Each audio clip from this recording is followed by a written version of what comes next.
Dam! Rob Van Dam! Rob Van Dam!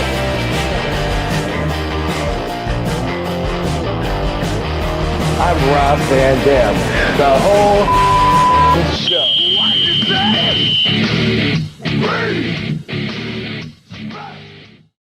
Hey, what's up? It's Dominic D'Angelo. I'm of several outlets. I'm a dirt sheet writer, and it is a Friday, and we are here with a one-of-a-kind kind of person. It is Rob Van Dam. Rob, how are you, man? Hey, just call me Mr. Friday Night. I think I've been called that before. Mr. I've been called a lot of things. Every damn day of the week. How about that? How about that? I like it. Do you know when I left WWE, when I, parted ways, when I left to have my sabbatical way back in 2007 or whatever it was, eventually they sent me a list because of all these copyrights that were expiring, like all over the world and stuff. And I could, if I wanted to, retain them, and pay on my own, then I could save for licensing rights and stuff. But part of that conversation was the monikers and splitting up. Like, did we talk about that before? A little bit, yeah. I think they have the rights to whole damn show, right? That's what it was. Yeah. I own the whole effing show. Yeah, and then I think I own Mr. Monday Night. They own Mr. Tuesday Night. Didn't really stick, but for a while when SmackDown was on, maybe it was Mr. Thursday Night. I think it was that. I think it moved to Thursdays for a while when I was there, and they started calling it that, but didn't stick as well. But what about Mr. Pay-Per-View? Do you own Mr. Pay-Per-View? I do. Nice. I do. Anything that I created before I went there. Right. Oh, that's awesome. Now, trying to think if there was another thing anything that they said about you. What about the educated feet? Yeah, well, I would have to look it up. I don't know exactly what, one of a kind. I don't know. Can anybody own one of a kind though? I mean, that's kind of out there. Everyone calls them. It's kind of like a cliche term too, like a certain. Yeah, that might be one of those things that's just under the public domain, so you can't own it.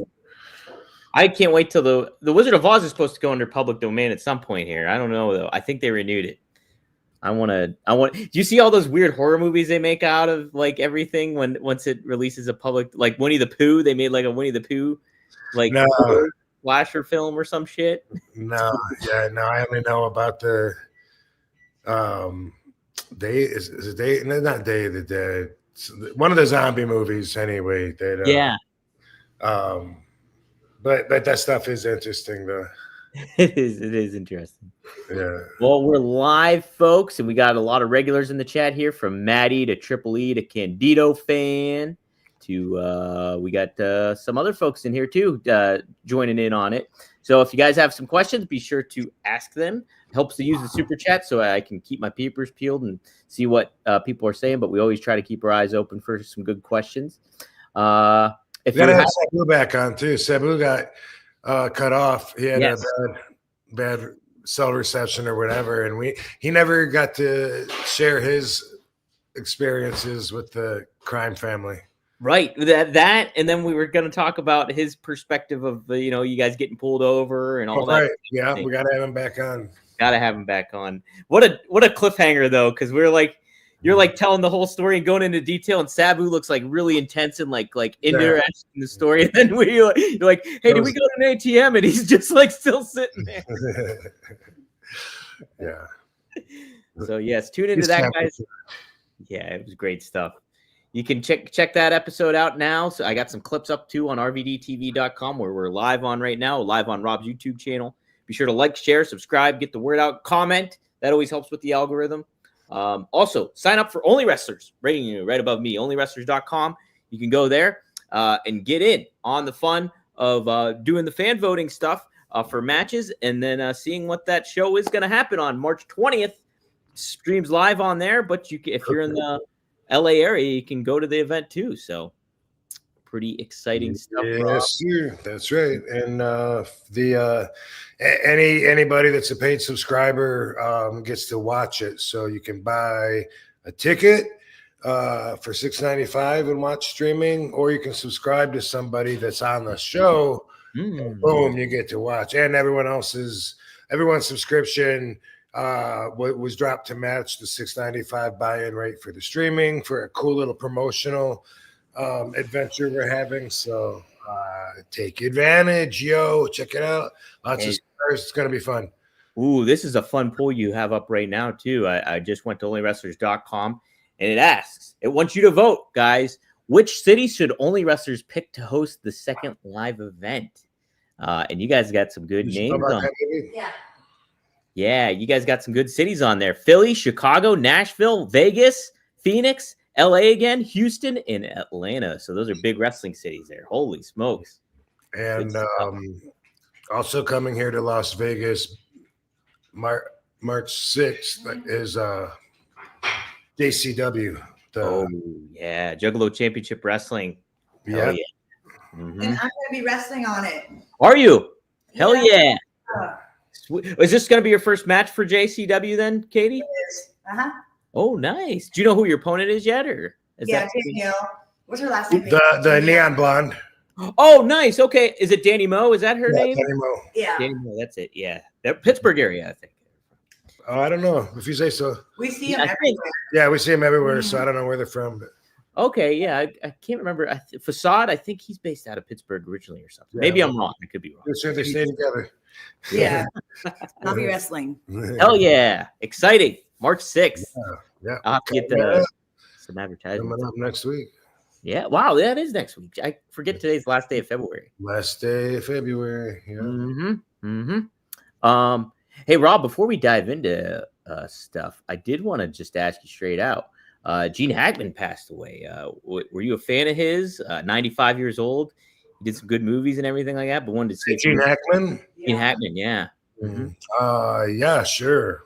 Yeah. Sure, I was a fan of his. Yeah, that's sad to know. I guess I didn't know for sure that he was even still alive, but I definitely have seen him in a ton of movies, and he's brought a lot of characters to life for us. So, that's condolences to anyone that's affected by that. That sucks.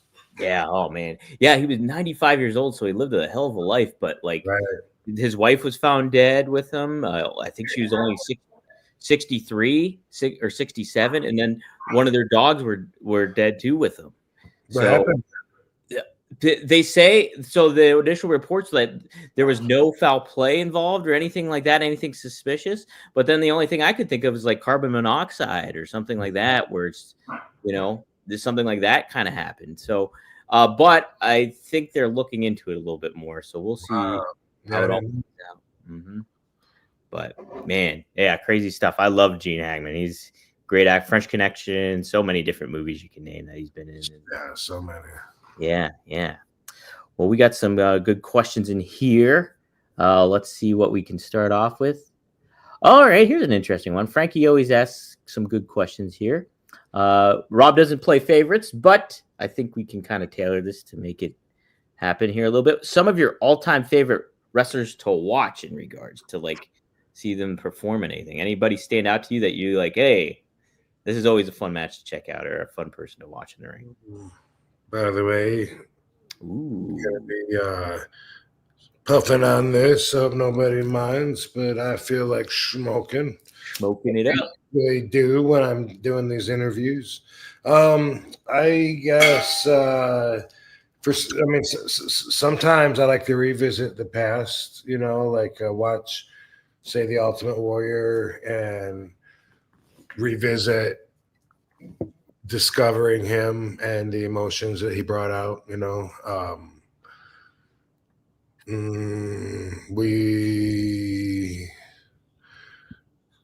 I guess there's no one really specific. I mean, if it's like a really interesting matchup, it'll be interesting to see what they do. We got Chris Masters and Brian Cage in the ring together, and I'm thinking like, man, I wonder what they're going to do. They're obviously two strong men, probably going to do the test of strength. I don't know,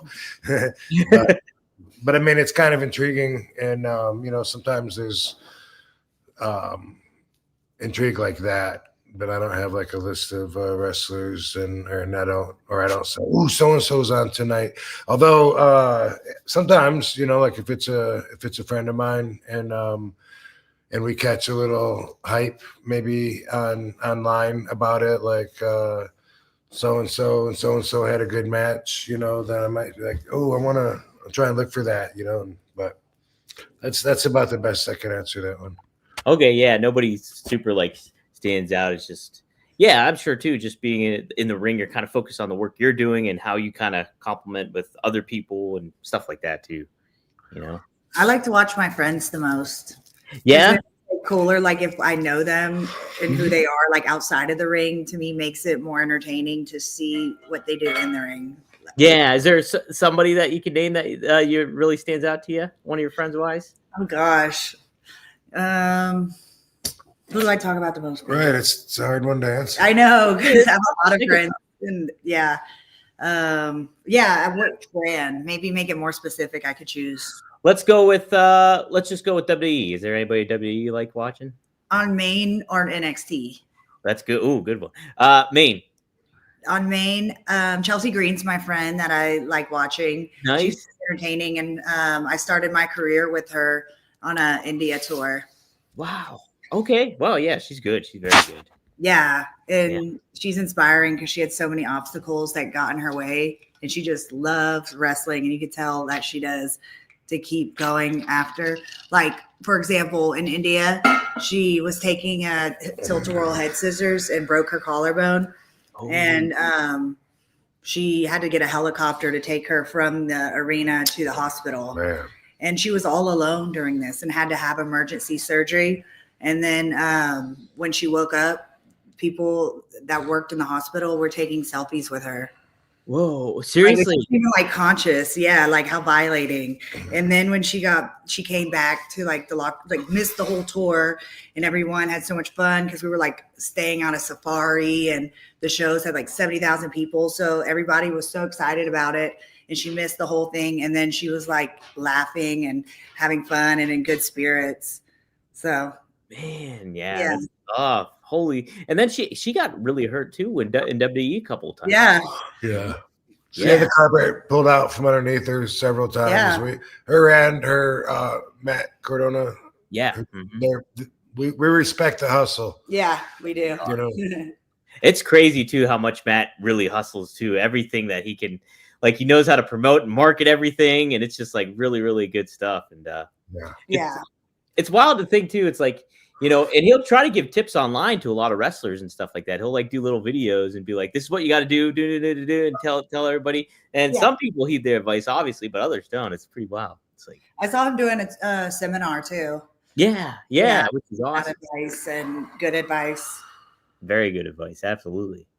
So there you go, Frankie. There's your question. Thanks to Ricky Jordan. He just donated $2 to us. So thanks, Ricky. You can let us know. Let's see, we got 5 super chats already in here. So Maddie's just commenting, Sabu freeze frame joint rolling. Oh, do you have joint rolling tips, guys? Any joint rolling tips for Maddie? I don't ever roll. No. I'm the passenger princess smoker. Not in the car. I just mean, yeah. Metaphorically. Exactly. Yes.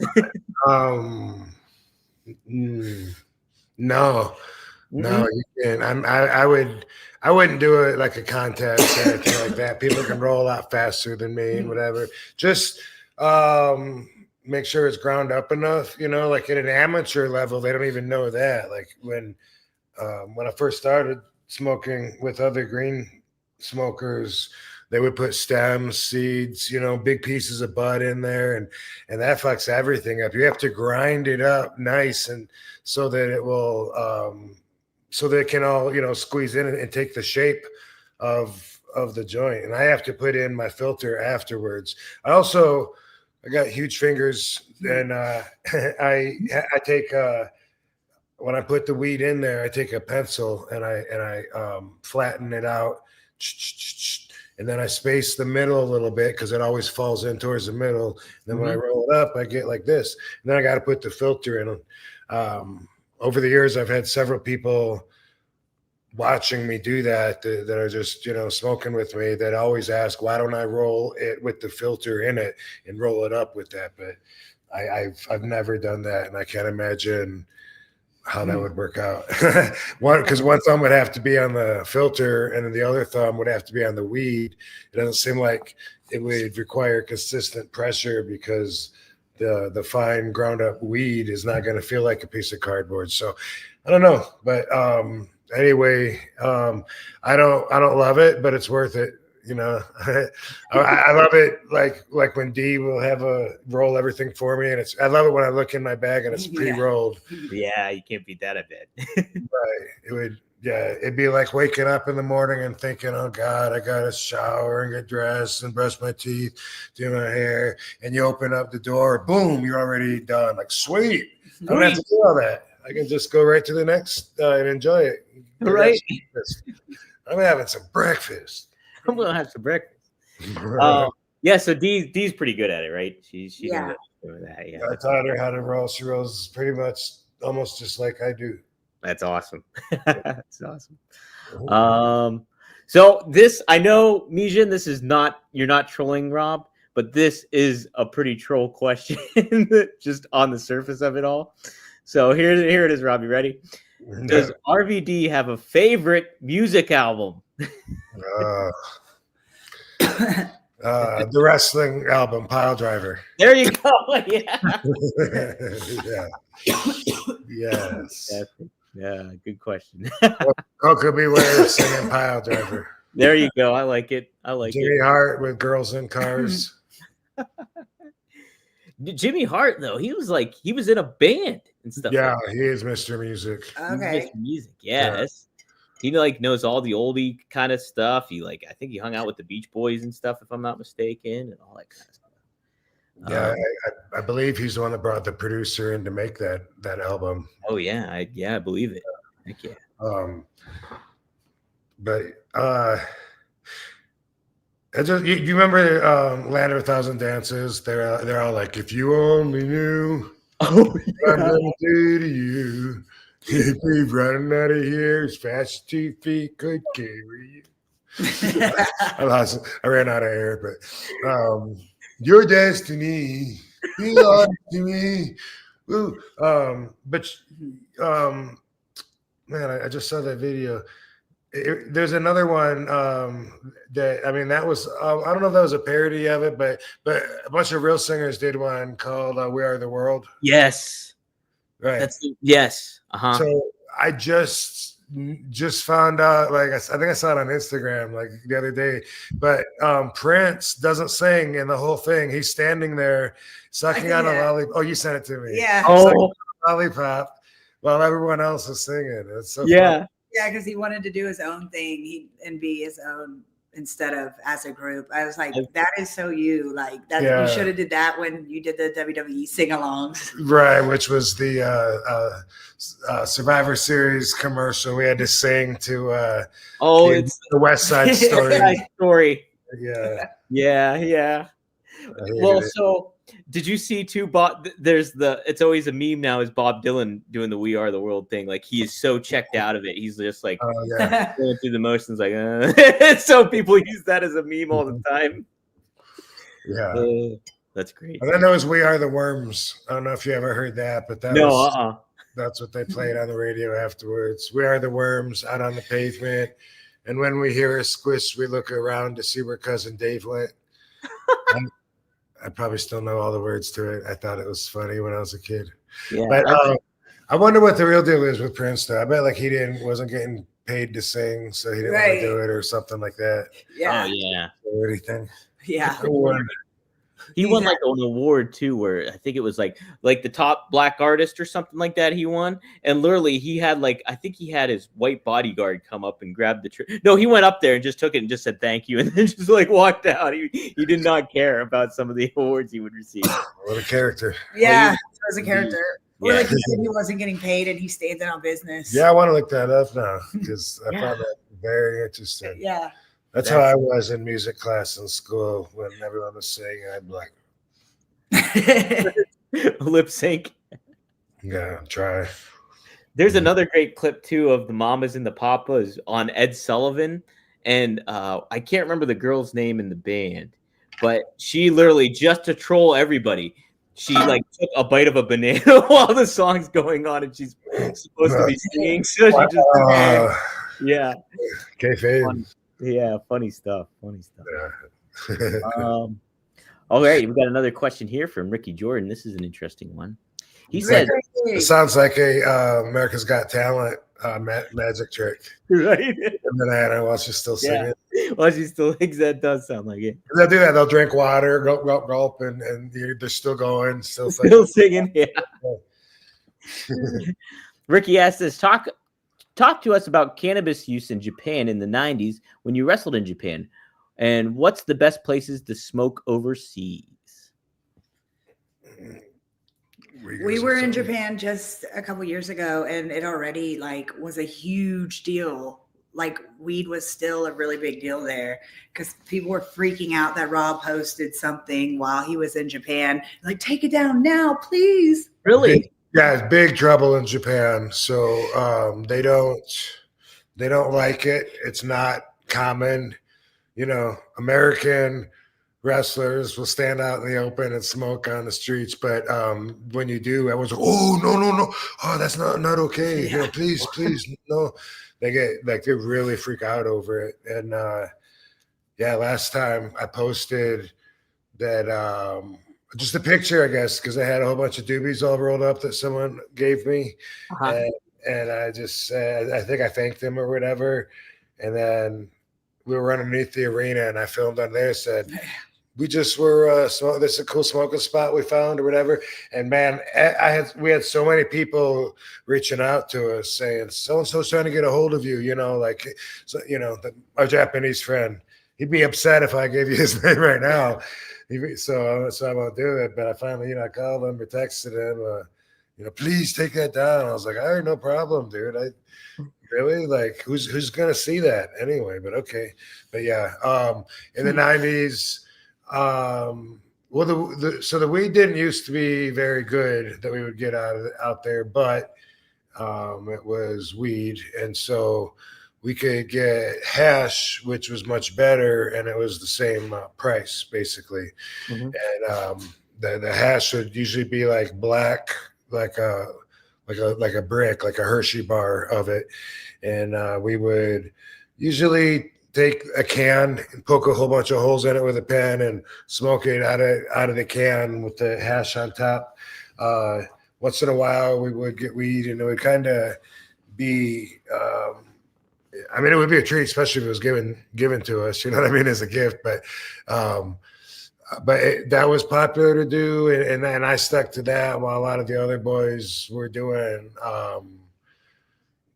coke, ice. I don't even know what the fuck. Lord. Yeah, what is that? I don't know what it is. I think it's crack. That's what I was thinking too. I think it's crack. One night, all the guys were so excited about having ice, and I just had the hash, and I was hanging out with all of them, staying up, just smoking my hash and feeling like really mellow and looking at it and being like, man, these guys are fucking nuts, and they're all tweaking. Gary Albright, he's not around anymore. I don't mind mentioning. He would every few minutes he'd go up and look out the key, the what do you call it? Keyhole? Not keyhole. People. The people. He kept going out there looking in the hallway because he thought that he was hearing something or that somebody was spying on him or whatever, and then go look out the window, and it was like, late at night and dark. It wasn't like you could see anything out the window, and we're way up on a high floor anyway. But they but I didn't get into that. I would just smoke my weed or hash, and hash is like also a form of cannabis. It's like it comes from cannabis. It's a concentrated amount, kind of like now, like all the extracts that everyone's smoking, like with when you do dabs. or even in the pens or whatever. It's all relative now, but we didn't used to have all the extracts. What we had was just hashish, which was basically almost the same thing as the extracts now, because all the crystals and the good parts of the bud would be collected and compressed and put together, and it'd be like a stronger smoke, and also a higher charge too if you get caught with it. Oh, that's crazy. Wow. Yeah. Someone said, old people said that ice is meth. Yeah, ice is meth. I just Googled it too. Crystal meth. Damn. Oh, they were paranoid, staring out the window. Yeah. That would be weird. Like, that's like such a different energy to be around. Yeah. For a stoner. It was. I totally didn't belong with all those guys anyway, but I could feel comfortable if I was smoking, you know, and that was my little piece of comfort in a crazy circus world. Now, That's what it felt like. Rob, when you first started smoking and stuff like that, did you get like paranoid and stuff like that? Did that happen to you, or did that not really ever affect you in any way? No, I remember the very first time that I smoked. I remember feeling paranoid, and I've told this story several times. It was my 21st birthday in Jamaica. We were on a wrestling trip, and all the guys were excited about the ganja, and except me. But one time I was in the cabana where a bunch of the guys were, and they were smoking it and passing it around, and they insisted that I hit it, you know, and applied the peer pressure. Jimmy Backlund, Mark Starr, Coconut Kid, mostly Jimmy Backlund. I was like, hit it, you fucking prima donna. It's not gonna kill you. Hit it. We all hit it. Fucking hit it. And I might have got away with letting it pass by me once or twice, but eventually I gave in and hit it. And then I think I hit it one more time when it came around, and I was very paranoid. I was so uncomfortable. I was uncomfortable anyway because I'm super young, green, shy, introvert, and here they are. They all think I'm a prima donna, and I was, you know, and getting special treatment, getting a push, you know, getting the love from the fans, everything. They were always jealous of that. You know, that's part of the business. But I remember that time in Jamaica, I hit it like twice only, and then I was waiting for like my food to come or something, and I just remember being like, "Whoa, I'm staring at the fucking wall." And I was like, why am I staring at the wall? You know, why don't I fucking turn my eyes off it? And I was thinking, fuck, people are gonna make fun of me right now. Like, they're all gonna notice that I'm staring at the wall. You know, I was like, fuck. And I remember Slaker being like, "You all right, kid?" I was like, huh? Yeah, I'm good. Watching TV, you know, where's the TV at? Oh, just watching TV, not nothing else, not staring at the wall or anything. Just watching TV. So, but I don't remember after the first time feeling that. I've definitely been around it a lot, though. Oh yeah. Jeez, if I smoked around you, it would happen to me. It happened. It does. But I have to smoke. I'd have to hit it pretty good. If I kind of know a threshold. If I like just do a little bit, I'm okay. But I know too. If I get to a point, it's just like boom, and it hits you. I get pretty paranoid still. What used to make me paranoid was before I was with you, and then I'd be like scared, like, oh my God, people are gonna know I'm high. Yeah. And almost blow my high, worrying if people knew I was high. But then that kind of went out the window after I started dating him, because he doesn't put shame on it. Sure. Yeah. So the way he is about it made me like feel less shame about it too. And then now it's just normal. So it makes it's something not even to worry about now. Like, who cares if people think you're high? They're high too. Right. Exactly. That's what everybody's doing. And she knows that everybody that knows who I am thinks that I'm high all the time anyway. Right. I can wake up first thing in the morning and I get on my phone and leave my story for Only Wrestlers to be like, happy Friday, everybody. People be like, he is baked. Oh my God, look at him. Yeah. Bob, if you weren't smoking or anything like that, like, I would never know if you're high or not. Like, I would just not know. Because he's already introverted. Right. It's just like, I know. And like, even like when Nash is doing his podcast and I'm like behind the scenes and stuff like that, And like just out of nowhere, he'll be like, "Yeah, I'm pretty high right now," and I was like, "He is?" Like I have no idea. Because calmer people are harder to read. Yeah, yeah. Mm-hmm. But it doesn't really change me a whole lot anyway. It makes me more comfortable. I mean, Yeah. people that don't understand that, you get used to almost any drug if you take it a lot. You know, caffeine, anything. It doesn't affect you the same way if you use it consistently because your body builds up a tolerance to it. And that's true with almost any drugs. You know, I'm sure there's some exceptions, but I don't know what they are. Yeah, exactly.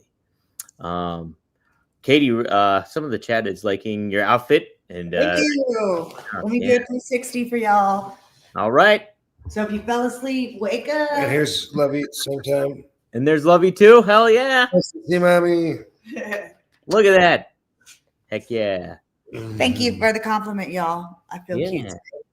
Oh, look at this. Marco, happy Friday, everyone else as well. Check out RVD Glass. To get your RVD Glass products, everyone, the 3 collectible pieces are on sale now. Heck yeah, do it. Right up there. Rob's pointing at it. RVD420.com. Support our friends at Greek Glass. Marco's a great dude. Shout out to him. And thanks for Friday, Marco. Yes. Here's another favorite question. And this is, I don't think you have an answer for this one because this was I was older at this point when this became popular. Do you have a favorite Pokemon? Charizard. Oh, there you go. Tubi. Is that a Pokemon? I don't know. It's a TV channel, but I always try to say it in a little. He doesn't know any. I don't know any. No, I do from my nieces and nephews and playing with them. Oh, that's great. Yeah. Yeah. I never got into it. I was a little bit older at that point. I'm like, yeah, it was nothing I got into. I was more into wrestling at that point. Nah. The answer is nah. No. People ask here from time to time, Rob, though, do you have a favorite Ninja Turtle? Raphael. Oh, nice. Okay. Yeah. I'm a Donatello guy. Yeah. Michelangelo is my second favorite because nunchucks are such a cool weapon. They are. Yeah. That's why for Michelangelo. Totally because of his choice of weapon. That's it. Big incentive. Here's a Prince fact we got. Apparently, Jerry says, here's a fact. Prince song, I Feel You. He actually gave that song to Shaka Khan because he felt like that song sounded good.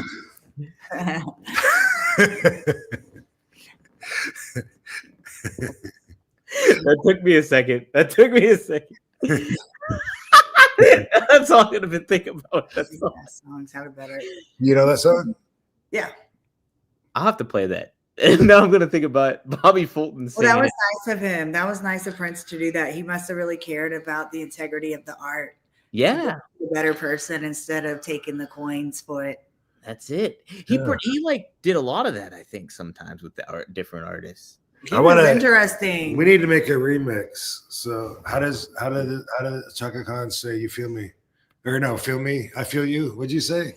Let me see here, because I would have to hear the song to be familiar with it. And I want to put in afterwards on. I feel you.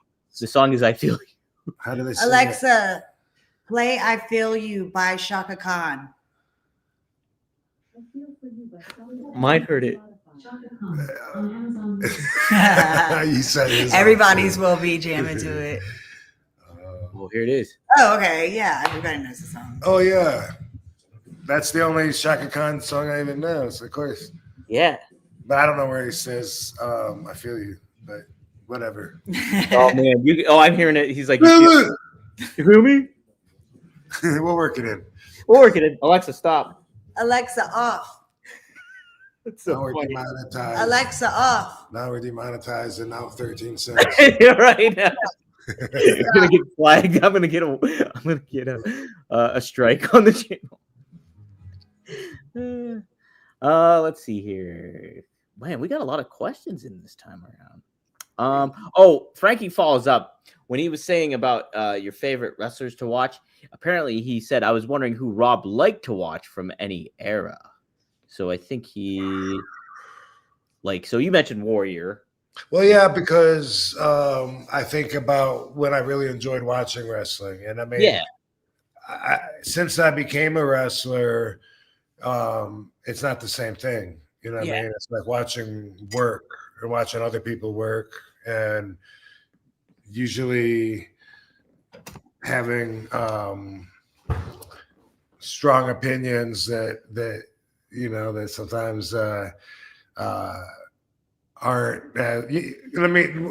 When I watch it, I have to critique it. You know what I mean? I can't watch it all. I go, oh my god! And if she's there, I try to point it out to her and stuff. You know, which is great.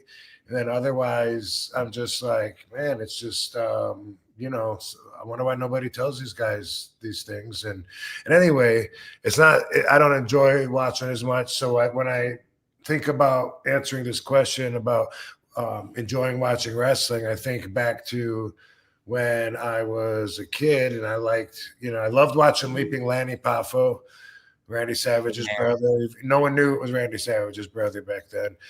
But unless you got the wrestling magazines and really they kept that hidden for a long time. But I really enjoyed watching his moves, his moveset. It inspired me. Same thing with Brady Boone, and same thing with Owen Hart. And I also liked, I really liked watching Hercules Hernandez, which is like way different than those guys, but and Ultimate Warrior, and I like watching Chris Benoit. You know, like he's really intense, and I can imagine right now while I'm trying to answer this question, I'm searching my brain for times I've watched wrestling and like really enjoyed it, and I remember, man, when I was wrestling for All Japan, and maybe even before that, I was watching Chris Benoit wrestle Jushin Thunder Liger. Yeah. And they did some stuff that was just incredible that I hadn't seen before. It was like it was amazing. Like, whoa, look at these guys go. Same thing with Brian Pillman and Jushin Liger. Yeah. Oh man, yeah. Yeah. So those are some answers that really stick out in my mind that I really enjoy. But there's a lot, you know what I mean? Like a lot of times if we're going to watch wrestling together, it usually will only last like one match or so before, so we'll fast forward through something and then I'll be, oh, cool, this should be good. And we'll watch our friends. Yeah. Friends. Yeah. Mm-hmm. That makes sense. Yeah, for sure. I get more excited than him, and he's like, "Baby, don't be a mark."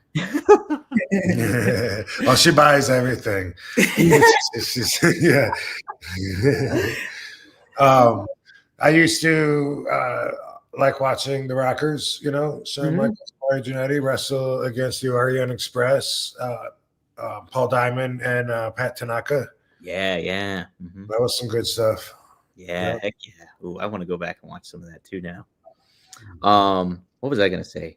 You know what? I was watching some of Dynamite to catch up on it, and I just noticed so many false finishes. And I know that's kind of like an ongoing thing now. Yeah, it's been their thing, and it's just like I'm just like I kept thinking about it, and I'm like, this is like trying to scare somebody like several times, like a jump scare, like, huh! Okay, you might get him the first time, and then again, it's just like you keep doing it over and over. I'm not gonna get scared anymore. And I started thinking about more like that, and I'm just like, this is taking me out of like the excitement of watching wrestling in certain ways, and then like kind of looking at it more from a different perspective. Yeah, it's hard when it changes. It's hard to get it back. Yeah, right.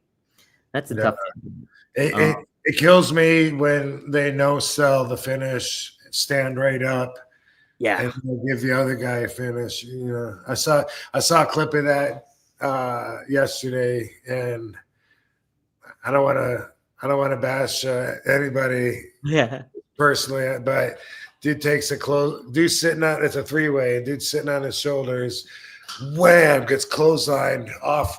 But he does a flip, lands on his feet, so he no-sells it. But what about the clothesline? You just got your throat crushed.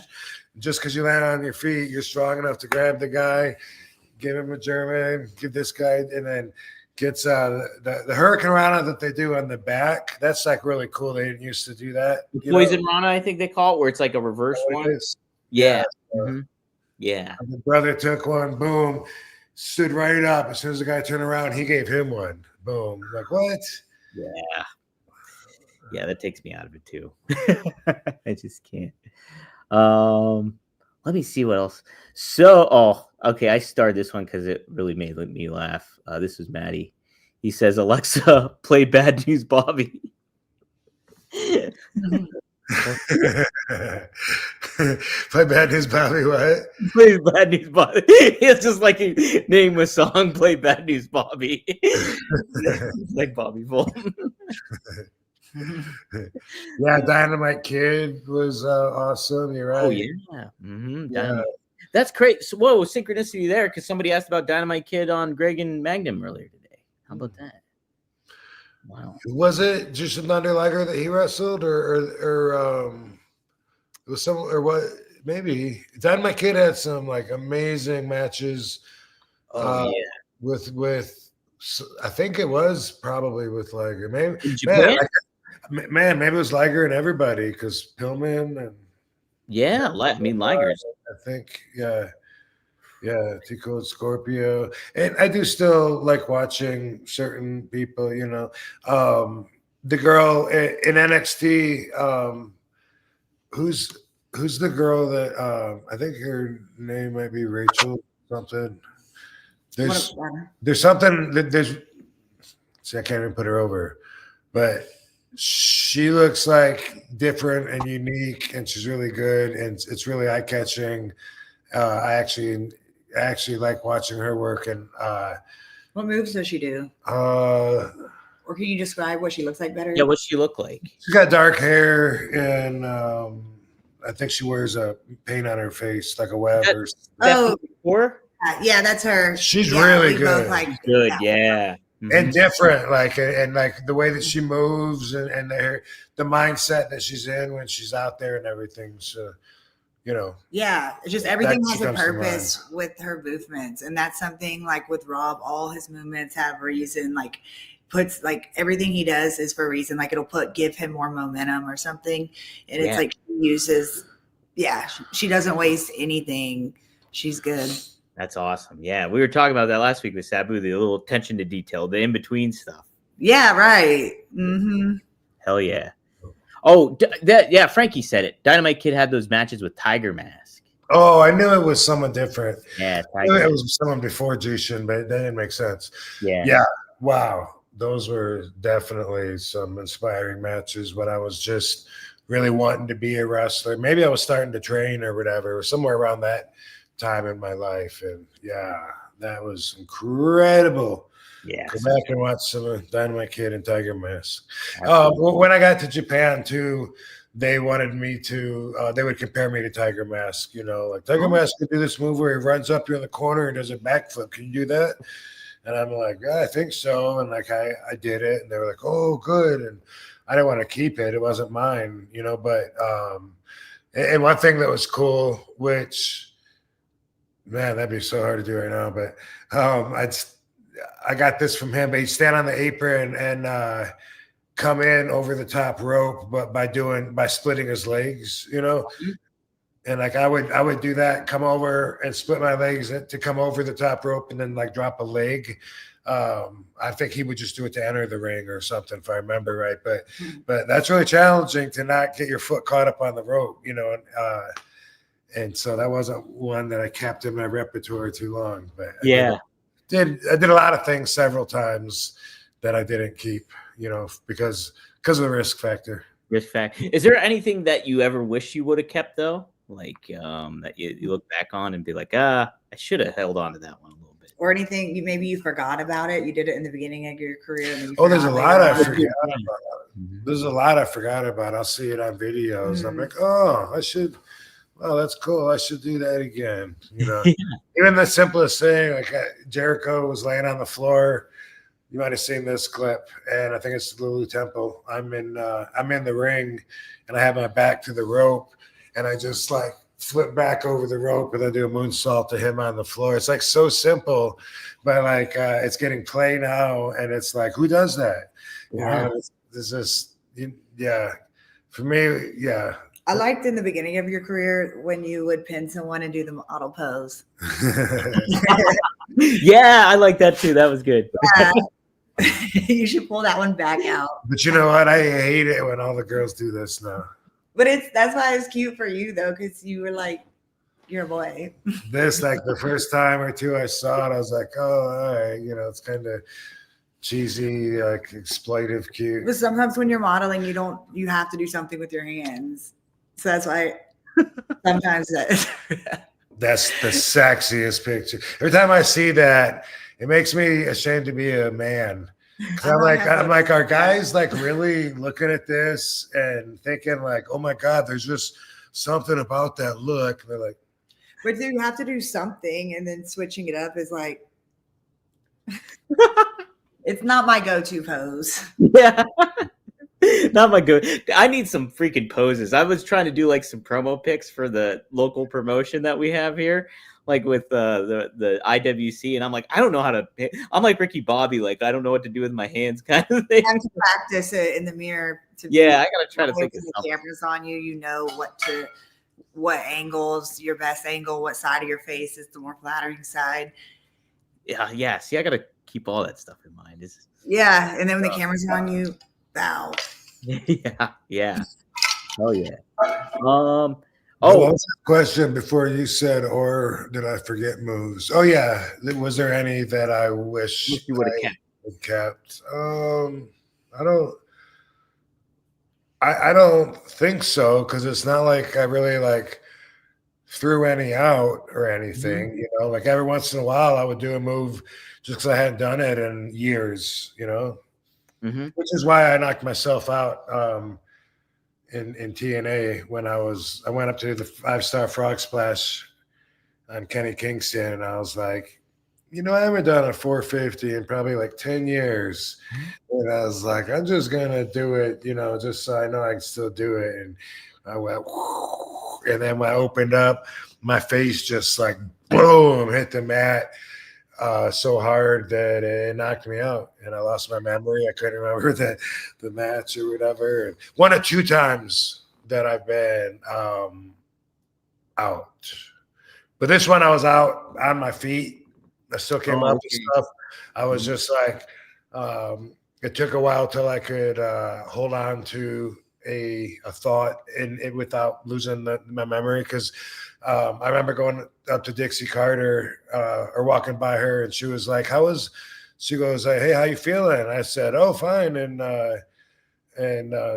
you know, I said, I just can't remember my match. And I said, I feel fine though. And she goes, you remember telling me that like just a few minutes ago, right? And I was like, what? Huh?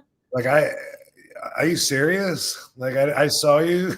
Like, I totally didn't remember that at all. She was like, go see the doctor right now. You better go. That was me just like going up to do a frog splash, and then up there deciding, you know what, I'm gonna do a 450 and just being a little bit slow, you know. And he rolled out of the way, and I went bonk. I lost my sense of balance. I was like rubber. My legs were rubbery, spaghetti legs, we call it, and I couldn't find up. Geez, oh man. Yeah. That's one of the times. The only other time was before I was in the business, when I was a kid and got in a big fight and got a phantom football kick from somebody's brother who didn't like that I was on top of it. Yeah, and that one, like I feel like I was out for a while. Then. Oh my God! Yeah. He could have knocked your teeth out. Well, that's what it's right there, though. Yeah. Really? Is he still alive? Your chip down there or something? Yeah. Oh wow. Always have been since I'm 17 or whenever this happened. Damn. It's cute. It's like a little roller coaster. Just go down a little bit right there. And the guy, he's got the same name as one of my favorite auditors, Jeff Gray. So I always think, wow. And he should be the same age. So I always think, what if that's the same? What if it's fucker? Yeah. But I was a big fat bald guy, so It's young. Frankie wants to know, do you have any more good travel lodge stories? We heard the New Jack one, obviously, but is there anything else that stands out to you from a travel lodge standpoint, Rob? So I'm trying to think. Yeah, Gary Albright came in for one trip. I think just the only one trip, but Sabu was always bringing friends in, getting them tryouts, telling Paul he should use them. I was one of those that obviously got over. Obviously, I mean, but, for Rob. we when Sabu came to All Japan, because I always wrestled for All Japan since '93, since February of '93 until '99. It was always All Japan, and Sabu was wrestling for FMW, and then he was wrestling for New Japan, and then he came over to All Japan, and then we were together, and it was awesome for me because he taught me how to eat on the road, how to find gyms, a lot of stuff that I still was helpless to, and it made it a lot easier for me to be over there. But anyway, him and Gary became friends right away. And what I remember about the travel lodge is when we brought Gary to ECW, he and I were roomed together, because that was back in those days where you would get booked with a roomie. And this was also during the Soma days when me and Sabu and Louis Piccoli would eat a lot of these muscle relaxers and just turn ourselves into zombies. Couldn't wait to do it after the match. Couldn't wait. Like, whoever was on earliest on the show would be like, you gotta, you still got 3 more matches. I'm going to be fucking jamming, and look, in front. Look, you got to go work. Just stupid. It was, stupid, silly shit like that. But we obviously liked it, and the Soma, by the way, is the number one drug that's almost always 99.5% involved in the overdoses of the wrestlers. People don't know the difference between a muscle relaxer and a pain pill. It all sounds the same to them. I've noticed it's a very generalized discussion normally. But anyway, what I remember was being like, I don't know what they call it, 3 sheets to the wind or whatever. Yeah. I was very I don't know what all I was doing, to be honest. It was because back then I was in some experimental days where people would hand me stuff and I would just eat it and say, what was that? And it could be Valiums, and it could be Somas, could be Halcyons, could be pain pills, could be a combination of all of it. I could have had a couple beers. I don't even know. All I remember, though, is that the travel lodge was round. So if you kept walking down the hallway, it would just never end. Yeah. And I was I was doing what we called the Winnebago crawl because we did this a few times, but I was doing that on the wall at the hotel where I was just leaning on the wall. I was so tired and I just wanted to get to the room so bad. And I was like, walking with my hands on the wall, trying to looking at the room number, damn, what's mine again? And and I finally made it to my room, and I was like, oh, thank God, I can't wait to get to bed. And I go to open up the door, chunk, the chain's on it, and it stops. Oh, no, clunk, clunk, the chain's on there. And then Gary comes up there, and he's like, Rob. And I was like, hey. He's like, I got somebody in here. Can you come back in like an hour? And shut the door, and I was like, no. And I just like melted on the wall and just slithered down and sat there for a while. And maybe the whole time, I don't know if I got up and walked or if I killed the whole time right there. Did you nap on the ground? Maybe. Did you just pass out like in front of the room? Yeah, I was leaning on the wall in front of the room because it was so much work to walk, and I didn't have anywhere to go, and I just really wanted to go to bed. Man. So me never being on Somas, does it completely does it zombify you? You're like, you don't have all your faculties kind of thing, or is it just like super relaxing? And what is kind of the effect for you? I mean, if you take a ton like we did, then it kind of it eventually will turn you into a zombie. But the thing is that it provides a euphoria, like it does feel good, right? We used to like Pee Wee was the referee in HCW, right? He would travel with us in the Winnebago, and we would eat Somas maybe 5 at a time or something. I mean, sometimes it was a lot more, sometimes less, but that would be enough usually to really kick in.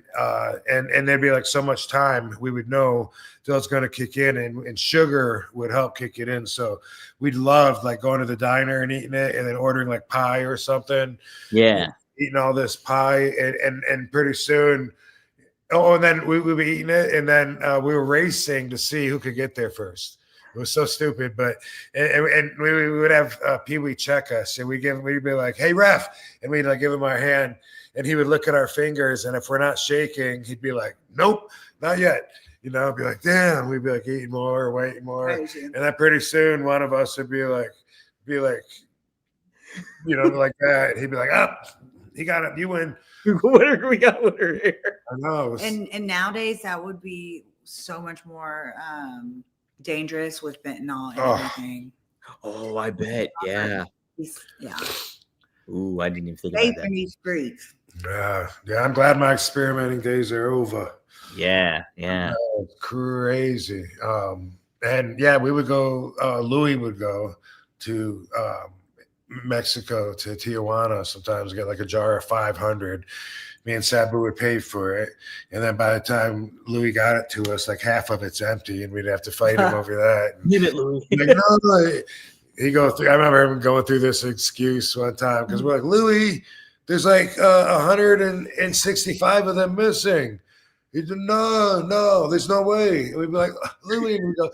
And I remember him breaking it down one time. No, it couldn't be, because I remember like one time I filled up my little pill pack, but I know that only holds 12, and then I filled it up twice, and then afterwards, I remember I ate 5 with dinner, and then I ate 5 afterwards because I didn't feel that. He like went through and broke down in his mind all the times he took it to come up to the equation where it couldn't have been the number that we said. It was just a crazy conversation. And once Louis died, then I realized how dangerous that was. But before that, I was so stupid and oblivious to it. I don't know. I didn't know anyone. I knew of Eddie Gilbert, who I heard had overdosed on Somas. I had heard, and I didn't know anything about it and what the deal was, and usually it's a cocktail. It's not just Somas. When they die, it's alcohol value. So yeah, a whole bunch of stuff. But business isn't like that anymore. Thank goodness. And so I'm sure there's still some roadies outlawed. I don't know. Really, it's not. It's really not about that anymore. So yeah, pretty phased out, I would think. Right? Yeah.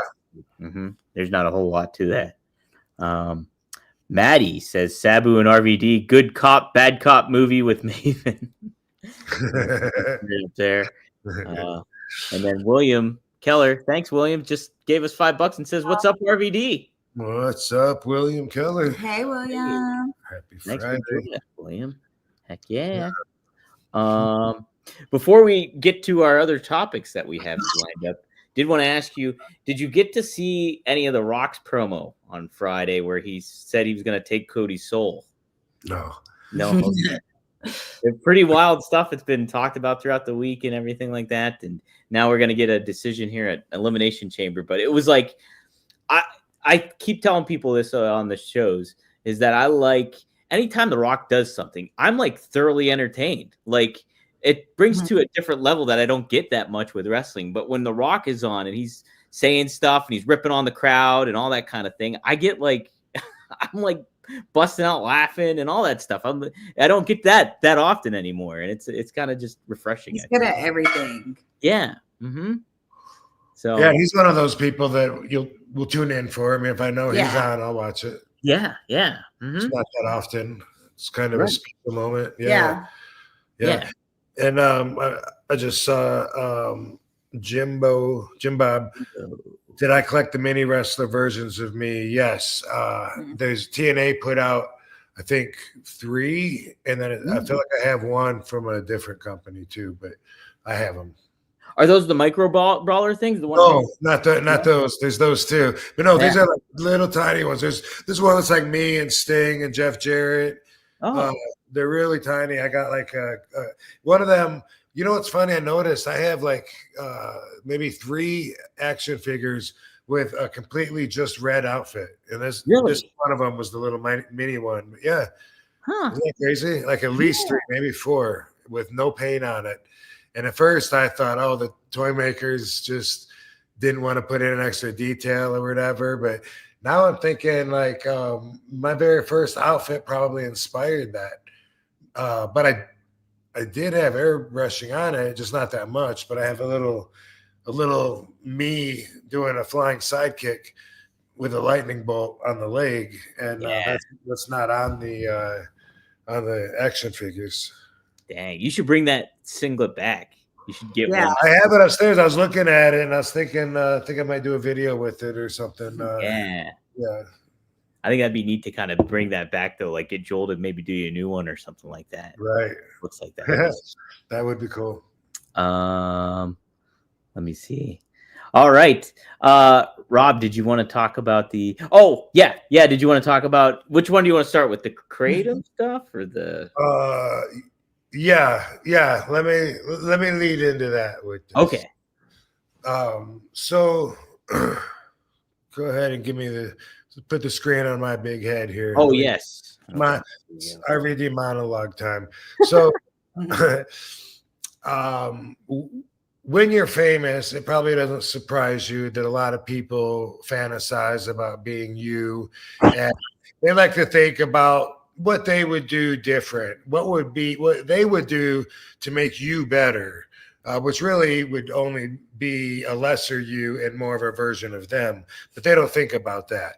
So obviously I've had a lot of people in my whole wrestling career trying to change me, trying to give me unwanted advice on how I should change to be more like other wrestlers instead of standing out the way that I did. And you know, my career's pretty much been vindicated, and a lot of people admit that they're glad I didn't listen to them, and that's all cool. But even like back in like 3rd grade, when it's kids telling you, you know, that, hey, that shirt doesn't go with those shoes aren't cool, man. What are you doing wearing those? Whatever. It's part of life that is annoying, where people want to give you unwanted advice. Now there's a perspective, it's a stupid one, where people think, well, hey, you should always be ready and open for advice. Otherwise, how are you going to improve? What that reminds me of is when I was wrestling with WWE 5-6 days a week, boom, boom, boom, all over the place. There was a question somewhere online where someone asked if I watched the other wrestling show that I wasn't on. And I said, no, I don't watch wrestling. I don't even really watch much TV. And when I do, it's not wrestling. And the reaction was like, well, that's kind of dumb. I mean, don't you think, obviously you'd want to get the edge up on the competition and be able to see what's going on. If that's the business you're in, that's dumb, you know? And so there's always going to be like that opinion. And to those guys, to each his own. If that's how you would do it, great. There's a reason that you're not where I am. you can fantasize about it and about how you would change little things. You know, I would just not swear, you know, as much. And then, or he should, you know, he should not smoke weed or whatever it is. Always something. And here on this platform, it's no different. When I look at the comments, people write the most ridiculous comments. And everyone's got a right for their opinion. I just want you to know, if you're sending these comments, that I take them as unwanted advice. That you know, there's been on there. Someone said, if his wife's on there again, I'm unsubscribing. See you later. You know, can you imagine? And there's people tell me I need a different host. There's people that tell me all kinds of stuff about what they would change. And really, it's like, dude, keep your fantasies to yourself about being me. The choices that you make got you where you're at. The choices that I make got me where I'm at. All right. So there's a few messages that I want to show everybody that I got. I think that they came to robvandam.com, if I'm not mistaken. And like Chris forwarded the messages to me. Apparently Three Stooges together, if it's not the same person, sending me this message about how, well, why don't you just pull them up? And here's the thing. It's so long, guys, that I'm going to leave it up there so you can read it, but I'm going to try to blur through it with my commentary narrative. Okay, here we go. So this is one of them. Bye, baby. See, Katie. Yep. As you can see, it says 51% of kratom users continue to consume my Tragenine and their alkaloids when consumed over 14 days consecutively. Yeah, whatever. I'm one of them. Whatever. All mammalian brains have 6 mu receptors, and there's absolutely no such thing as a victim gene. It's okay to admit, addiction, but to put forth dangerous misinformation is ethically unacceptable. You also posted a video with the most nonsensical understanding of organic chemistry I've ever seen. We found a drug that is basically meth that we like to take when we can find it. And they put that in quotes. Yeah. Quite by RVD, as if I actually said that.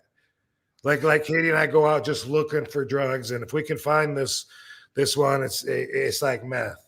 Well, I may have used meth as a comparison to something that gave us energy. I really don't know what the fuck he's talking about, and I really don't even know what the fuck meth feels like because I've never done it. But one thing's for sure, this guy is very much entitled. He has a sense of entitlement. Let me put it. Oh, put the thing back up. Oh, okay. I was just going to let you talk a little bit. No. I'm just saying this guy, he thinks that he's really something. Okay. You also post, okay, boom, boom, boom. By RV, in quotes, flagging your videos for harmful misinformation, citation, blah, blah, blah, blah. I work in addiction, blah, blah, blah. No, your receptors are absolutely no different than anyone else's. Well, all of our receptors are at different stages of how sensitive they are to what you're giving them. Doc, for instance, if you drink 12 cups of coffee and I drink 0, our receptors are not going to react the same way when we each have a cup of coffee in the morning. If it's my first ever. Anyway, I sometimes you should rise above and not let people like this get under your skin. But I'm sharing this with you people so you can see what I'm dealing with. Your imbecilic narrative about a victim gene doesn't exist. Further shows your ignorance. It's okay to admit addiction. Yeah, I talk about it all the time. You are embarrassing yourself at this point. Thank God he told me I should be embarrassed. Okay, I'm forwarding this to YouTube review board as your blah, blah, blah, blah, blah. You need to invite me on your show. Or feel free to invite me on your show. You need a lesson on OChem, PChem, basic biology, and pharmacokinetics. Okay, yeah, now you can put it on me. Yeah. So first off, let me tell you what this dude's talking about with victim gene. Have you heard me talk about it? You might have brought it up. I don't remember, though. Of course not, because I said it one time with sarcasm. Think about that. What would a victim gene imply? Like you're actually born with unluckiness? Yeah. What kind of an idiot would you have to be to actually believe there's such a thing? So what they're talking about, and by the way, I've seen the term victim gene the most from these Three Stooges letters. Besides that, if memory serves me right, which I got a pretty good memory, the only time I mentioned victim gene was in sarcasm to one of these guys' comments, because I don't even know what it was about, but I saw a comment. I thought it was on X, but maybe it was a YouTube comment where one of these guys, like we said, if it's not the same guy, one of these three guys, wink, wink, said something about how could he be so irresponsible to talk about something that's so addictive. And I don't even know what the comment was referring to, but my response was, well, people can become addicted to anything if they have and I started thinking, now there is an addictive gene. People are born with an addictive gene. They have higher chances of getting addicted to stuff, whatever. Okay. There's also a victim complex, which is people that always think like they're the victim. Things are out of their control. Oh, poor me, poor me. It's more of a philosophical kind of mindset. And so what I creatively did was I combined them to make my point. And I said, people can become addicted to anything if they have and I think I even put it in quotes. I'm not sure, but victim gene, if they had the victim gene, because if I said if they have the victim complex, that makes it sound like there's still something you can do about it. If I say you have a victim gene, that furthers your point that everything's beyond your control. You're just helpless. You're a victim with everything in life. Poor you, you're unlucky. Do you get that? I get that, yes. Yeah. Okay, well, these three idiots apparently think that I'm trying to preach to people that you're actually genetically predispositioned to be unlucky. That's how smart this guy is. Okay, put his letter back up, bro. Do you want the same one or a different one? Same one. Okay. Yeah. Okay. So let's go to this. All right. All mammalian brains have 6 mu receptors. Now, I got to admit, when I first read this, I didn't know what an mu receptor was. Now that I've had some time to look it up, I didn't bother. I still don't know, and I don't give a fuck what an mu receptor is. This is not my conversation. This is this guy and his idiot buddies getting together for a circle jerk. Sounds like you have a really fun conversation talking about mu receptors and mammalian fucking hard-ons. I don't give a shit. I don't know any of this stuff. And if you're coming to One of a Kind podcast for medicinal advice, you're as stupid as you sound. Go ahead to the next one. Sure. Just wanted to let you know okay, this is one of the other letters. Okay. Yes. A compilation video going around Reddit and Twitter showing you speak about illegally obtaining modafinil and claiming kratom is non-addictive despite blah blah blah blah blah blah blah blah. Rob, as an attorney and a fan, I suggest removing those videos, Rob. This is a well-respected physician, and he uses your own words about a victim gene, which is what will 100% assure a loss in court. 100% sure I'm going to lose in court because this attorney knows that I want people to believe you're genetically predispositioned to be unlucky. Good luck, attorney. If this guy's an attorney, I'm a fucking judge, by the way. In essence, you brought this on yourself. And frankly, it's morally wrong to profit over others suffering and advertising the sale of these substances when there's over 100 studies published just through teaching hospitals in the United States. Be careful. Ooh, okay. Why? I don't know if that's it sounds like it's the same. It's the same dude, right? It's like, this guy's such a smart scientist. You better listen to him. Like, it's just right. Yeah. Yeah, 100%. I mean, I might as well fucking prepare for jail right now. Right. You're good. I mean, this attorney says that he's going to use my own words against me. Put that back up there. Sure. Okay, so of course, kratom can be addictive. People can be addictive to anything. I say that all the fucking time. People can become addicted to fucking sugar, coffee, fucking whatever. It doesn't mean everyone is going to. Okay, no, there's not misinformation. The victim gene, dude, really fucking Okay. Okay, so here's how I'm taking this right here. Okay. Obviously, this guy doesn't like kratom. And go ahead and put it back on me. On my beautiful face. Okay. Do you know how long I've been a marijuana advocate? Since like 97 or 98. And it used to be that I worked really hard at it because people didn't know. And people thought I was an idiot when I would tell them the cigarettes are killing them and the marijuana is not. No one's ever died from overdosing on marijuana. They can't. People didn't know that, didn't believe me. Now people know at least that cigarettes are bad. They don't know yet that marijuana can extend your life expectancy, and that's going to take some time. But people know that marijuana is not that bad. It's legal almost everywhere. But over the years, there's been so many times where people like this idiot doctor, lawyer guy, where they think that they have all the facts. And so the opposite side is completely ridiculously idiotic.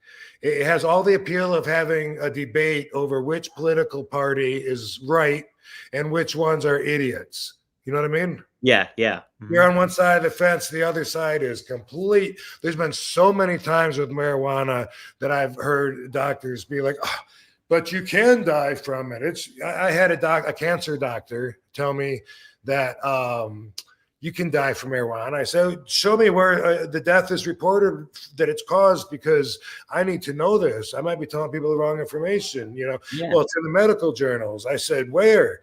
I'm pretty sure it's not, Doc. And he said, I can tell you two people, Bruce Lee and Bob Marley. What?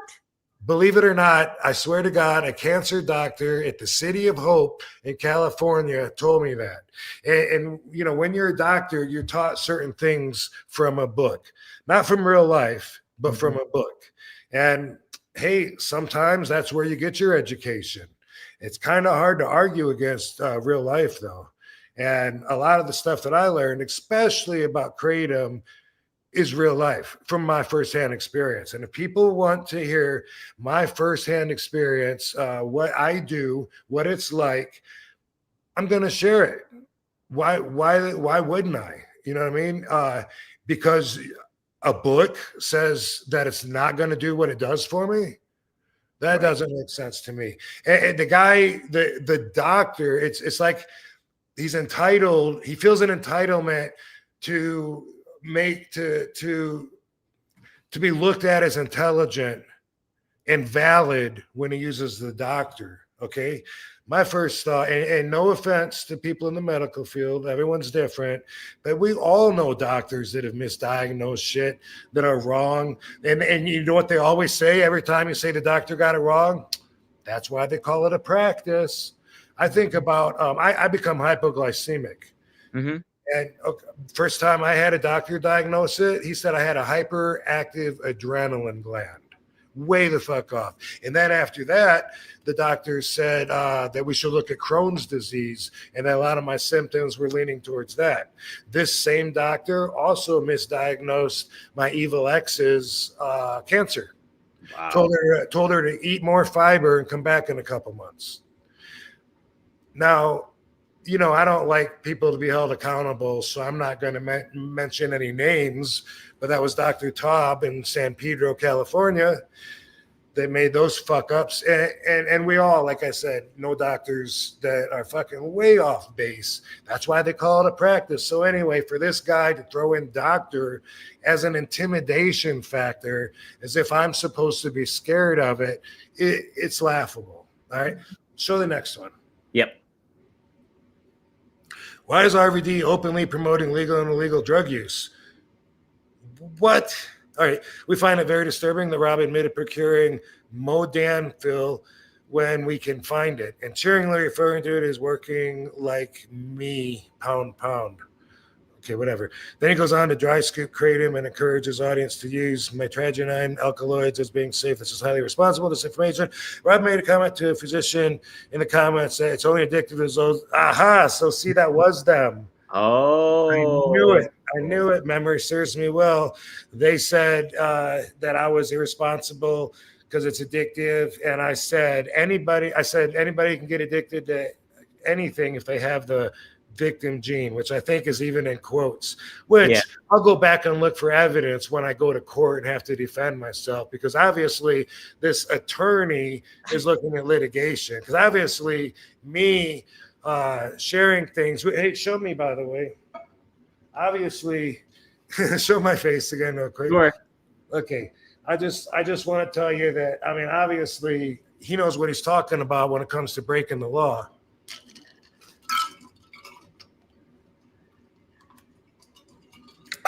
So, you know, I don't want to push his wrong buttons or anything.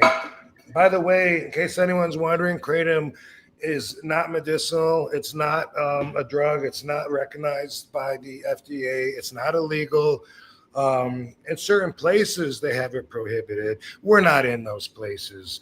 Let me see. And by the way, this thing about modafinil, I'm positive that I didn't say that because I don't even know what the fuck that is. That word has never come out of my mouth. I don't know what the fuck they're talking about, but if you guys are complaining to YouTube, you're a bunch of bitches. Let me see the letter again. Sure. Is this the last one? This is the last one. Yep. Okay. It's only addictive for those with the victim gene. Not explaining that it mimics opiates, interacts with 6 different. Oh, there's those MU receptors. It's the same guy, or maybe they're in a circle jerk talking about MU in the brain. It's a bad look. Rob literally and willingly advertises complete ignorance of how these substances even work and the dangers associated in using them. Reel them in. YouTube has been contacting the Reddit threads are growing. Okay, great. So according to this guy, these idiots, stooges, are on Reddit talking shit that's not even true, telling people that I believe that there's a gene that can make you a victim.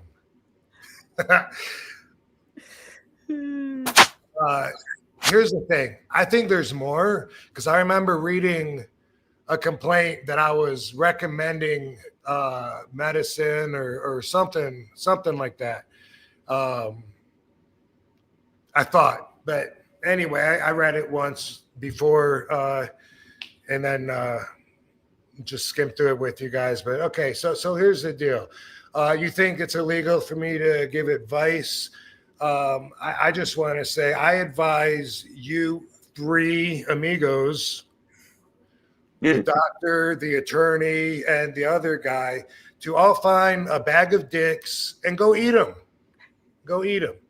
And this is going to relieve pain, because you're a pain in my ass. It's going to make me feel better. So that you might want to check and see if that falls in the lines of medical advice for our upcoming litigation. I recommend you guys fuck off. Keep your masturbatory fantasies about how you would be RVD differently if you had my plateau, and instead make your own plateau. Get your own, not plateau. What's the word I'm looking for? It's a pedestal? A platform, not a plateau. Platform.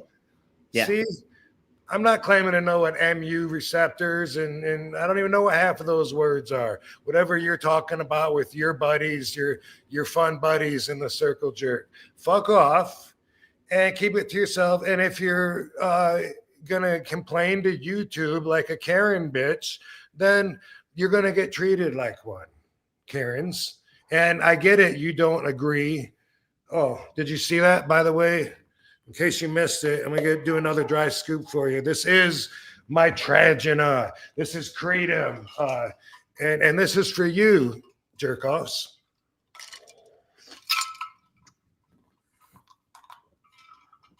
And so I hope to hear from you guys again. I'm shaking in my boots about the litigation because I've broken the law talking about some illegal drugs. And dude, when you put things in quotes, you're supposed to that's what they actually said.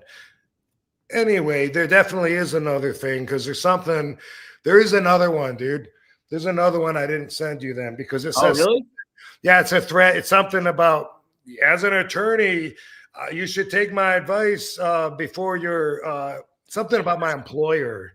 Because I was like, dude, if everyone knows wrestlers are independent contractors, I'm my employer. But anyway, guy, we got you outed. We know you're an idiot for all of these reasons and more. And if you don't like kratom, I'm okay with that. You know, if you don't like Polish people, I'm okay with that. You know, you got a right to be stupid. I will fight for your right to be stupid. But I'm also going to tell you you're stupid when you show me how stupid you are on my show. Right. Yeah, no, there must have been another one that we didn't get. Yep. So. Damn it, Bobby. Well, like I said, I think it was sent. I don't even know which page they would be complaining to.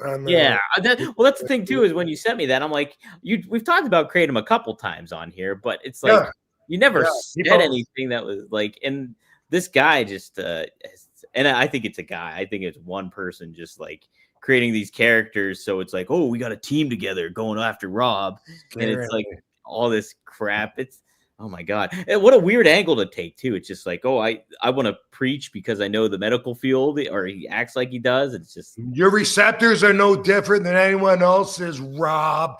It's okay to talk about addiction. Your imbecilic nature. Yeah. I like the mammal fucking mammal, whatever the fuck. Come on.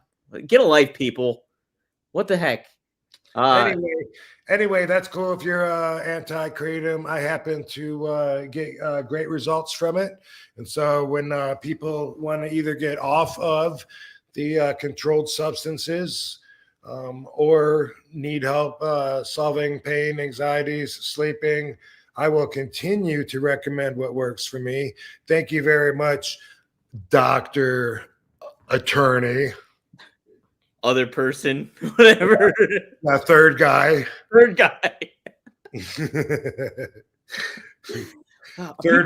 Reddit gang. Reddit people. I'm sure that's really catching on like wildfire on Reddit, by the way. Yeah. I mean, how stupid would you have to be to actually believe that you could be born and just be naturally unlucky because it's hereditary? Like, it's hereditary. Oops. Sorry, my fault. Whoops. Oh, sorry, man. I got the gene. I got the victim. I'm a victim. People take advantage of me all the time. There's nothing I can do about it. And you want my wallet? Here. Oh, you got it. I got the gene. I got it. Seth appreciates it. He says, thanks for the $20, Seth. He says, RVD spitting fire tonight. Drop some RVDology on these negative creeps. P.S. Can you tell me Katie's finished so I can look for it on the 20th? Who's she wrestling that night?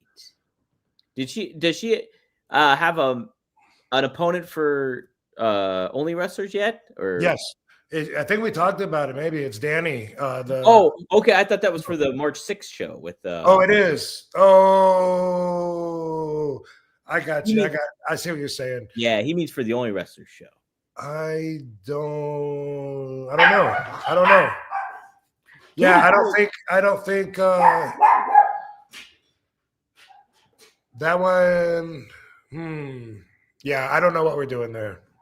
Right now, there's a little mystery in that moment right now. Okay. Yeah. And then Katie told me her finish a couple weeks ago, but was it a Samoa? Doesn't she do like? That's the second time that came up tonight because she was saying someone asked her. Yeah. About it, and she was like, what is it? A Samoan, I guess. So she, she doesn't really wrestle that much, but she didn't even know her own finish. She does different versions of a Samoan drop, and she does a submission. We talked about it's like the Muda ankle lock, and then in the arch back. She likes doing those two the most. I'm bad at fucking opening my mouth, but I just love giving people the instant real knowledge as soon as I have it. I think that don't come to watch her wrestle because there's a chance that might be changed. Okay. All right, guys. So there you go. But March 20th could be going to be a good show. Only Wrestlers. Be sure to check it out. Go to onlywrestlers.com right now and get an account, and you can subscribe, like we said, and check it out. Depending on if they're on the card, you can watch it on their channel, or you can watch it on the Only Wrestlers channel that's on there. Onlywrestlers.com. Sign up now. Dr. Robert Mackey. I didn't mean to leave the guy's name out, but I just happened to hear guy. I mean, he obviously wants on the show. His publications are all over on the internet. I Googled him. I found so much information. He's a wealth of knowledge. Wow.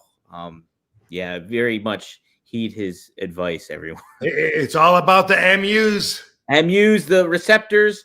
I think they're working on a 7th receptor too, if I'm not mistaken. But lots of journals to crack open. He's got a lot of those websites that you can check out, everybody. So look at it. Seriously, I Googled him. There's nothing popped up. And his email address is very fake. Well, it's real, but it's not what a doctor would have for an email address. Let's just put it that way. All right. Rob, speaking of imbecilic nature, we got a certain crime family to talk about, don't we? Yeah, Bobby doesn't like Dr. Robert Cockenmouth, whatever. Dr. Robert Mackey. That business Bobby doesn't like you taking all of the heat away.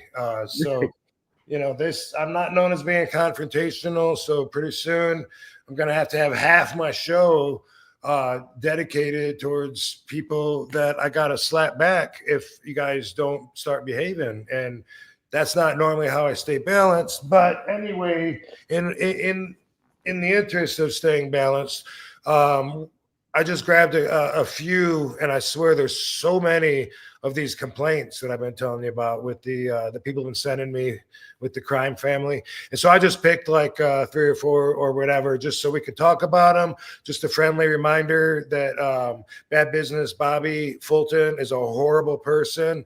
He's a scumbag.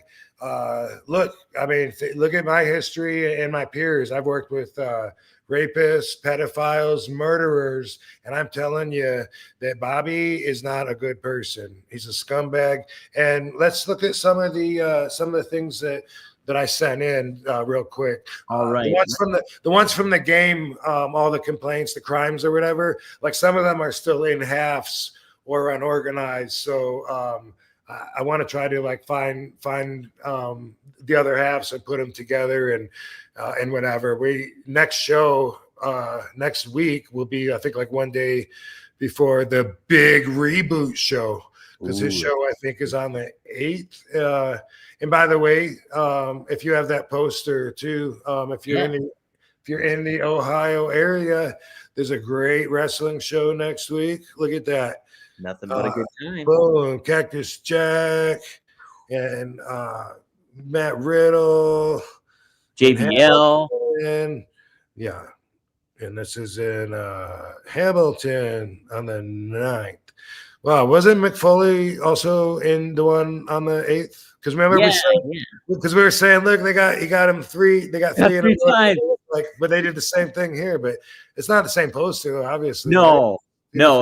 And plus the other faces of Foley are smaller on this one. It looked like it was 3 different people on the other one. Okay.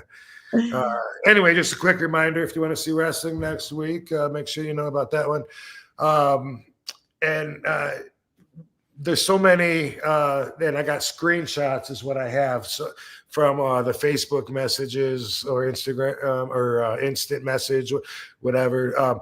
But next week will be the last chance to try to really, really, wish Bobby a lot of good luck and a send off before his show. So we'll have something special next week. Yes. But right now, let's look at just some of these really fun messages. People like to get together, and when they talk about Bobby and Dildo, these are the kinds of things that they say. Here's one regarding, I believe, some Steiner Brother merchandise. So here, this is this one right here. Right. Those Hines boys also lied to me. They took weeks to send shit bought after telling me they'd ship Monday over and over. And at their last show, the Steiner prices were $80 for autographs on a post they had. Come showtime, it was all the $120 for the autographs. So now my son's NWO onesie wasn't even signed by them. Dylan is the true piece of shit. Love you, Rob. Yeah. Thanks, Zach Miller. Thank you, Zach. This one's Mike Thompson. He talks about getting some bad packages, I think. I think that's what this one is. And I think that's his poster that we just showed, if I'm not mistaken. Oh, is it? Okay. Yeah, because, he's the one that Bobby referenced the fake thing from the Bible. Right. He left a voicemail on Mike Thompson. Yeah. Yeah. Watch who you guys send mails into. This was a package I received back from World Classic Professional Big Time Wrestling. Bad Business Bobby, a.k.a. Bobby Fulton, a.k.a. Jimmy Hines, and his son Dildo Hines, a.k.a. Dylan Hines.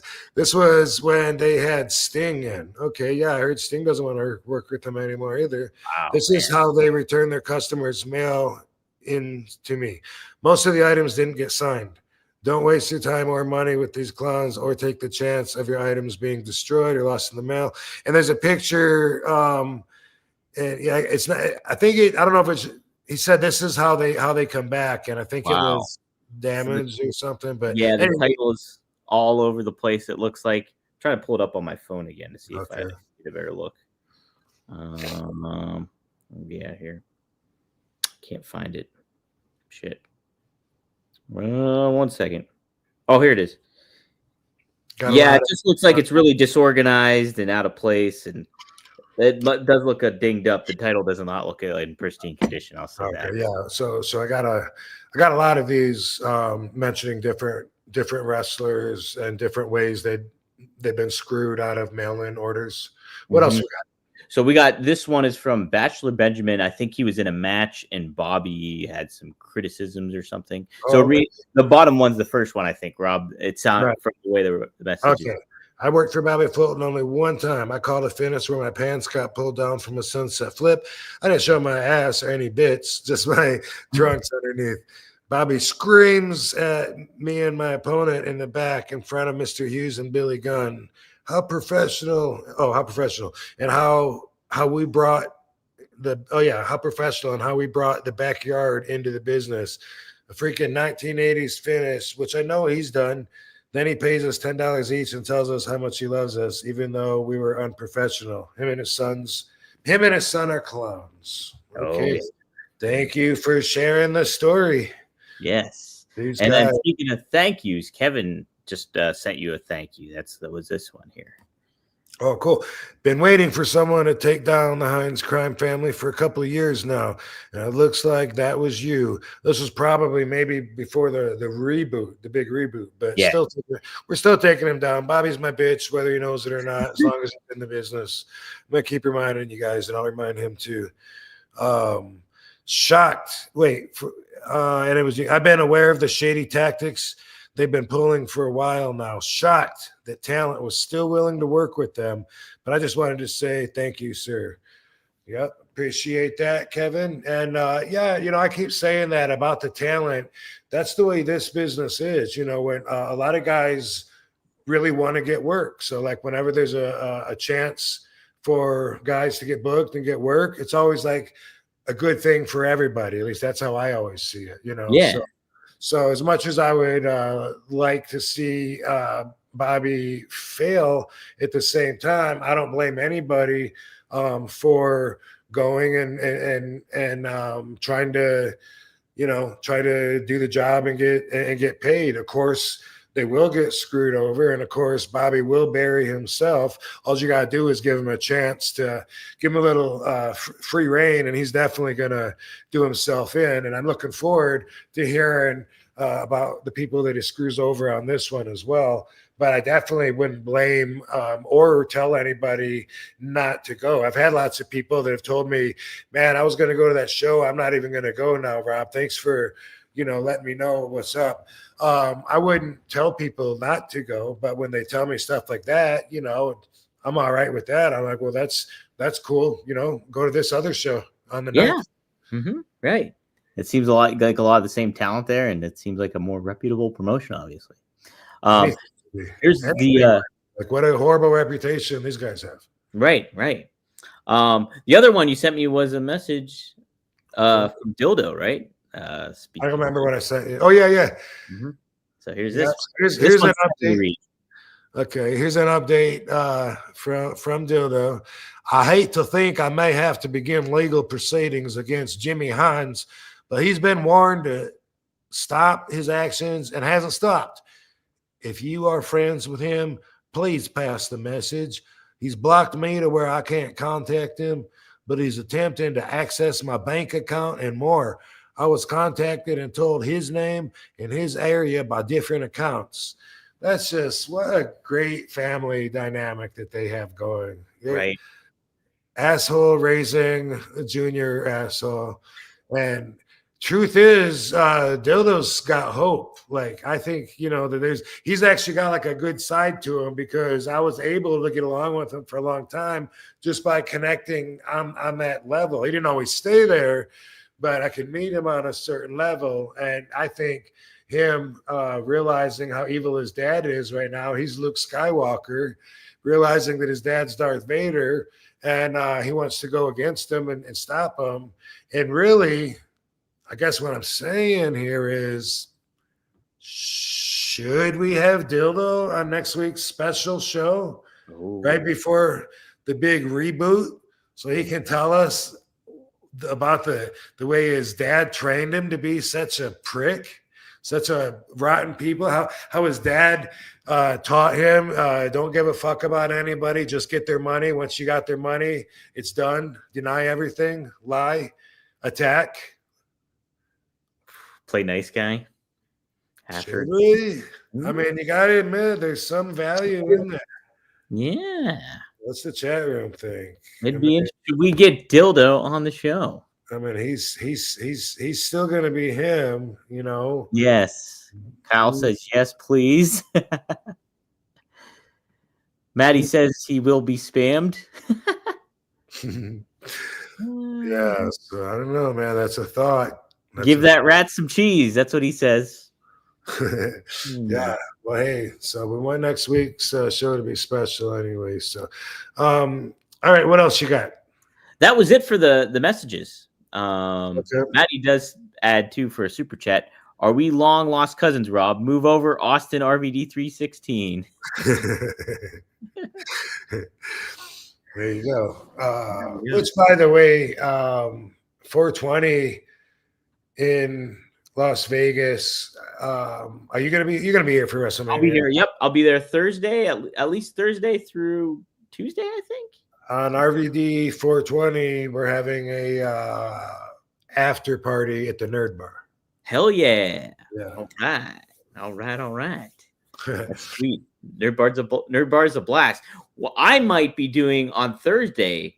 I might be doing a live show there with my daily wrestling show. Maybe at Nerd Bar. At Nerd Bar, yeah. Cool. Okay, cool. Yeah, I'm sure he's going to be involved all week. Johnny's a really big wrestling fan, and he loves working with all the guys, and everybody knows him. And so maybe I'll see if he wants to do a trolley tour that week. But I'm going to be pretty busy that week too. Yeah. Trolley, we did a couple tours, and then it's just kind of, I think it's been sitting ever since. But that'd be sweet though. Yeah. Man. Yeah. How about that? We got a little time to put it together. Yeah. There's some time going on. I'm pumped though. Vegas and WrestleMania should be, man, real good times. Man. Yeah, it will be. It will be. Yeah. Maddie got the action figure and bonus stuff that I sent him all the way to Australia from. He did. Yeah. He sent me pictures that he got some of your stuff. Awesome. Yeah, and he had your rolling papers too, which is sweet. Yeah. Yeah, he had the rolling papers. That's right. I got to put the box on the store. Got to put more items in the store. People ask for autographed pictures and stuff, and there's nowhere else where you can get them personalized to you, because I don't have an office with somebody that does that for me. So I have to get him myself and sign him myself, and then either me or KD or somebody has to actually mail him. But that's cool though. Another thing that makes Only Wrestlers special. That's it. Super sweet space. Go to like I said, go to onlywrestlers.com now. Sign up now if you haven't, and get in the mode for WrestleMania season, plus this upcoming live show that the Only Wrestlers are doing March 20th in Los Angeles. Let's see what else. There was something, a comment I wanted to put up on here. Oh, yeah. So Candido fan, who's a regular, is Mike Thompson. I did not know that. He said there is a video on my YouTube on me in the mail and package. So, yeah, I did see it too. Yeah. Okay. It shows it. Yeah. Heck yeah. Mike, if you can, go email me at dpdangelo@gmail.com and share me the link as well. I'll take a look at it. Cool. Anything else, Rob, that you want to talk about or touch upon before we? I think I'm good, dude. Yeah, I think it's been a good, productive show. We learned a lot about the effects of kratom from this expert. So and MU receptors. Yes. Mammals. Mammograms. Mammograms. Animal crackers. Yeah, thank you for the education. And I learned also I need to be a little more careful because I'm going to end up handcuffed for suggesting that people use kratom or that I tell you that I use kratom, and if you want to know what I use to help with pain, it's kratom, and also the dry scoop, and I'm going to make sure and be more careful on that. I didn't realize that was illegal, immoral, imbecilic, and I didn't realize none of that. So I appreciate that, Dr. Attorney Robert. Dr. Attorney Robert, Reddit Robert, whatever your name is. But guys, oh, look at that. Yes. Get those receptors going, Rob. My MU receptors. Whoa. Oh man. Things are nuts. See, hey, court attorney. Maybe you can seek some rate us 5 stars if you like what you're seeing on Spotify or on Apple Podcasts, whichever one you listen to on your audio podcast feed of choice. You can also go to, like I said, Only Wrestlers, sign up there. If you haven't yet, like, share, subscribe on RVD's YouTube channel and on rvdtv.com. That's where all the episodes drop every Monday, full episodes. And then I post clips throughout the week on rvdtv.com. And you can subscribe and share that out. If you would like some fun, exclusive RVD merch, you can go to 1tsport.com. Get yourself some cool stuff, some classic RVD tees, but some original work too. Going to make some new stuff too. And I got to get better at promoting all the merchandise on there. So be on the lookout for that stuff. Trying to think if there's anything else I wanted to plug. You can still get RVD rolling papers at robvandam.com, Rob, or it leads you to that. Yeah, yep, you can. And yes, Jay Brezzi, I would say that the Hines crime family has the asshole gene. Yes. Oh. You can read about it on Reddit after this. Check it out up on Reddit. Seth posted a quick super chat. Oh, for $5, he put Dr. Robert Reddit Esquire. So there we go. Shout out. Hopefully we'll hear more from those three guys. Those three experts. I swear there's one more. I don't know where. Well, let's see there. If it's the Stooges, we got Larry, Curly, Mo, and then maybe Shemp. So we're waiting on Shemp. There's something about my employer, something. Yeah. What other character is going to get introduced? That's going to be the question. I'll bring it next week if I find it. I don't know how I lost it, but somewhere, God darn it, somewhere. There's one more of those. Yeah, it must be further down in the thread, maybe. Oh no, that's not it. We'll get some more messages, maybe. So guys, Dr. Robert will be giving he will be giving exams to check to see if you have the victim gene, if you have the it's always raining gene. Oh, the Charlie Brown gene, also known as. Yeah, there you go. Yeah, some people they just it's hereditary, man. It's hereditary. Gotta watch out. Gotta watch out. And then also, of course, on the other side of the coin, there is the lucky gene. So the good fortune gene, it's also known as. So sometimes that's just passed down in your bloodline, and then life can be just magical for you if you have the good luck genes. So we'll talk about more about those too, and we're going to get examined and do the genealogy MU receptor work. Yes, and if you have the lucky gene, you're just in time for St. Patrick's Day coming up. So feel that. That's when it charges up, I hear, actually around this time. Nice. Yeah. If it's in your genes. So, all right. Top of the morning. Top of the morning to you. We're going to go other end of the rainbow here. We'll see you next time here on One of a Kind with who? It's RVD. All right. Thanks, Van Dam fam. Everybody have a